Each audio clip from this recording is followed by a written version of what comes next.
Isa ang lalawigan ng Quezon sa nakikita ng bansang Singapore na magiging katuwang nito sa kanilang programa na food security.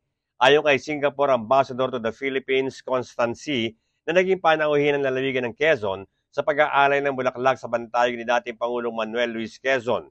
Malaki ang potensyal ng lalawigan pagdating sa agrikultura.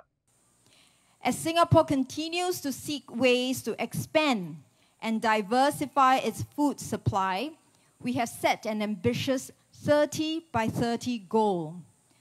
This means we aim to produce 30% of our nutritional needs locally by the year 2030.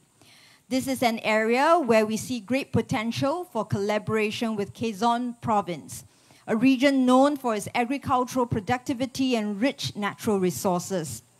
By working together, we can explore new opportunities for sustainable agriculture and food production, ensuring food security for our people, while also contributing to the prosperity of Quezon Province. Samantala, isa pa sa nakita nito na may potensyal na paunlarin ay ang turismo dahil sa mga beaches nito, springs, at ang ipinagmamalaki ng lalawigan na bundok Banahaw na kanya nang napuntahan. Bert Abrigo nag-uulat para sa DCDG 96.7 Destiny Radio at your service.